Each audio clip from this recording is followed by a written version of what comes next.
भोजपुरी के तमाम खबर खातिर भोजपुरी प्लाजा चैनल के सब्सक्राइब करी और बेल के घंटी जरूर दबाई।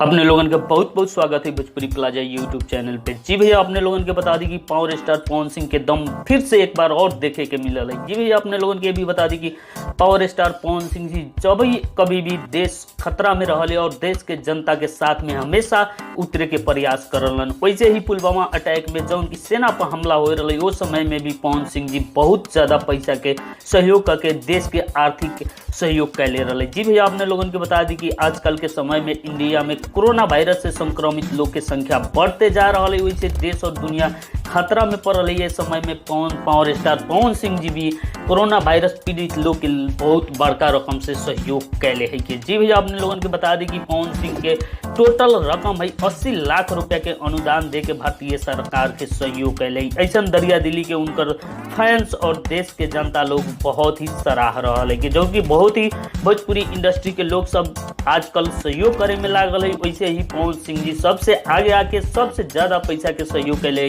जो उनकी दर्शक लोग और जनता लोग के काफ़ी ही पसंद आ रहा है।